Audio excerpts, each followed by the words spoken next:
Hello viewers, welcome back to my YouTube channel. If this is your first time of tuning in, I want to say you are highly welcome.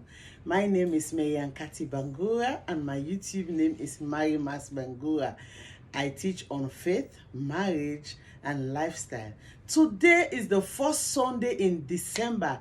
We are very much grateful for this day today. And today, guess what? I have a guest here with me and we are about to give you story time. Please, I want to introduce my husband here.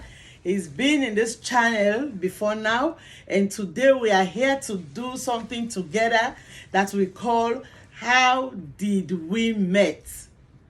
How did we meet? This is a great story time because this is our month, and on the 26th we'll be having our 15 years wedding anniversary. And before we come up with something on that day 2 weeks from now, so we wanted to explain or to share it out to people. How did we meet? So this is story time. Please sit tight as you're going to enjoy this episode. I want my husband to first of all start with it and tell us, how did we meet? How, where, and when? Viewers, this is short a long story, but we want to thank God because we've come this far by faith. Well, for me, let me go to the point because let me just give you some tips because it's a very, very long story. Because December 26th, as my wife said, we'll be celebrating 15 years together as husband and wife. What a life, what a journey. But we just want to thank God. Ladies and gentlemen, I met with my wife in church. At that time, I was the youth president. And as a president of the youth, I was doing a program called, as I was saying, I was the youth president, and we had a program that we meet every Thursday, 7 to 9 o'clock. So I decided to give every Thursday, I will assign one youth to exalt, to teach us in the Word of God. And at that time, I gave Marian Kati, Sister Marian Kati at that time, to exalt us the evening. And she preached on the theme, come out from among them and be separate. And from there, I realized that indeed, this is the sent one. This is my queen that is coming. And I started from there, ask people to talk to her. At first, she said no. Said, I'm not interested in any relationship for now. Ladies and gentlemen, viewers, can you imagine? I was behind her for a good 3 years just to convince her. Let me just, I don't know, let me just, good years. you know, I was coming from a deeper life background. You know, the church I was attending at that time was deeper life.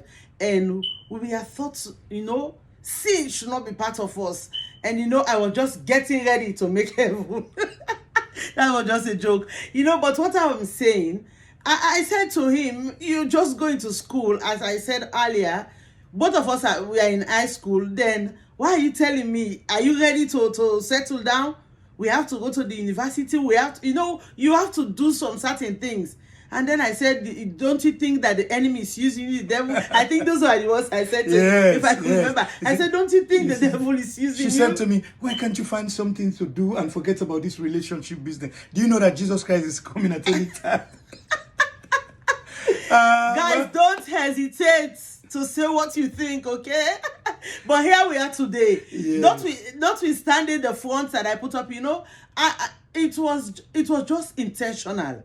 Meaning that I said to myself, I don't want to enter into any relationship and after a short while and come out again. No, I wanted that person.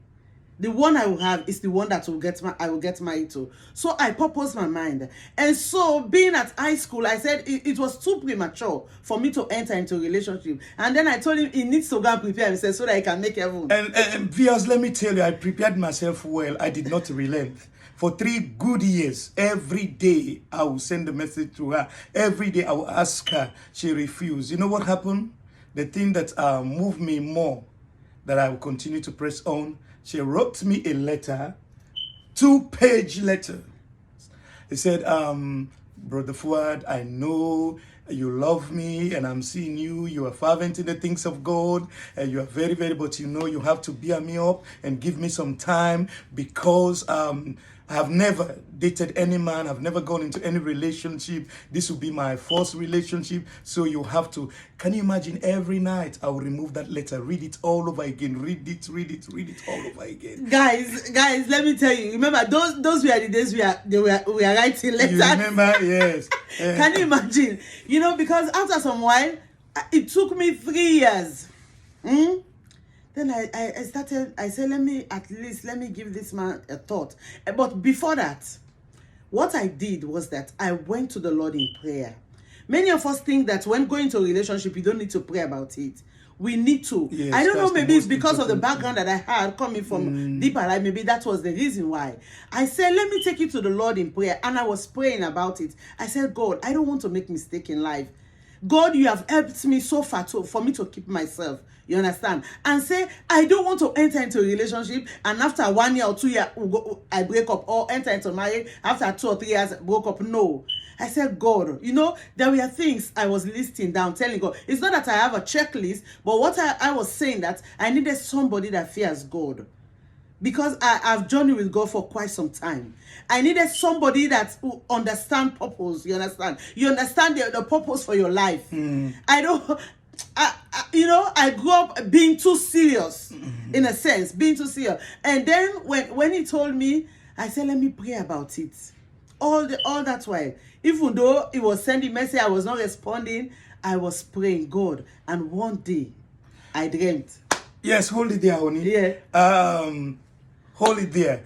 She dreamt, and after that, June 16, 1994, I will never forget that date. Front of the church, you are coming from school, from St. Joseph's Convent, and you are with your uniform. He said, well, I have prayed, let me give this man a try. Oh, that was the happiest day in my life. June 16, 1994. And she said yes to me. That is just for the relationship. Yes. Let's start dating. But even after that, yes, things happen again. But before we got to that, before I said yes, as I was saying, I dreamt one day. And it's like somebody was saying, this is your husband. This is your husband, and both of you are going to get married. I said, who? Me? I said, why? Why should it be my husband? Who says he's my husband? But it's like somebody was ministering to me. But I did not relent. And even me too, I have the confirmation.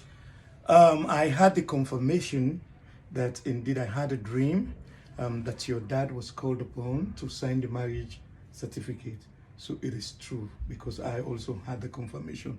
But after she had answered me, said, okay, she want to try me so that we'll continue with the relationship. Another problem open. Even to talk to her is a problem. When we are in church, she will wait for the benediction. After the benediction, she will just go away. I'll be looking up and down for this lady, even to say, hi, how was your night or your morning? I will not see her. But we thank God. And from that point, when I wrote the letter, because I was very much ashamed, first of all, to talk to him. And so I said, well, let me just write something that I thought of in my heart, the why I'm behaving the way, And then I wrote this letter, guys. I was just telling him that I've been praying about it. I wanted to see God's face, and I'm also shy, and I've never been into any relationship, so that's why I'm behaving in such a way. So I was just pouring it out to him. And also after that, one day I was coming out of school, and then he asked me, because I normally pass by his house for me to get to my own house, and then he said, I said, okay. I said yes, guys. So, after that, yes. That's yes.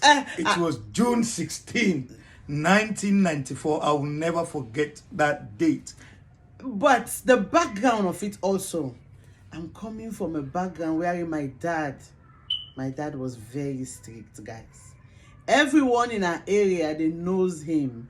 They normally calls him, there's one actor that is called Charles Bronson that doesn't laugh in all his films he's doing. And so that's the way they were calling my dad in our area.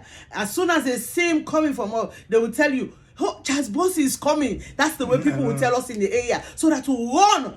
whatever thing we'll be doing, we'll go and sit up, we'll sit down. Either we are studying or we'll be in the sitting room. My dad was so strict. And for him to hear that I've entered into a relationship, guys. And so even when I said yes, I was running. I will be looking after church. I'll be looking for him. As soon as I say, I will be running to my house. And at that time, I think I was in 12th grade, getting ready to go to the university. Can you imagine? But ladies and gentlemen, we thank God, or audience, or my viewers, we thank God that we are able to come this far by faith. And I want to thank God for those letters, because those letters kept me going. Because every day, every night, I will read them and believe that there is hope, that one day, something will happen. And to conclude this part of it, maybe if there is anything you want to know about more of our story, because there is more into it, just DM me, okay? And just state it in the comment section, okay? And we'll get on to you. In conclusion, don't get wearied when you are in the house of the Lord. Don't get tired. Don't look up to someone. Let no one stop you from doing what the Lord has chosen you to do. As he said, I was called upon to preach the word of God. You know, I am not a preacher. Just to teach. We'll normally give youths, I think, few minutes. Just for you to challenge other youths. And so when he gave me that opportunity, he was a president at that time. He gave me that opportunity. I just teach. Be separate, you know. At that time, you know, when you got saved, you are telling people you don't need to be committing sin. You have to. I need to add also, for the guys that are looking at us, perseverance. Okay. Perseverance. So you want to say you persevere? I persevered for 3 good years. I did it. Guys, when you want a good thing, you have to persevere. For you to have something that is good, don't relent. When you persevere, then you're going to have it. And also, ladies, don't rush, okay?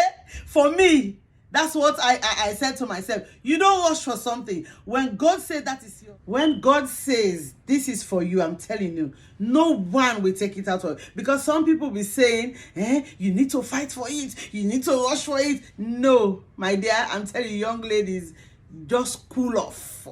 I'm challenging you. Take it from...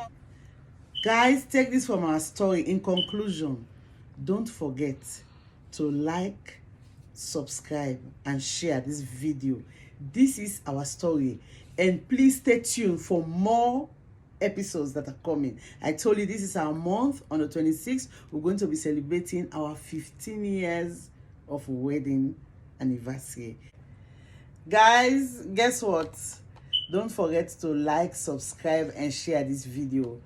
And thank you all for watching up to this end. Please be ready, more episodes are coming. And if you like more of a story and something you think you want us to share with you, put it in the comment section. May you have a blessed week. May the Lord continue to guide and keep you. And my husband left already. Thank you once again for listening. Bye-bye and God bless you.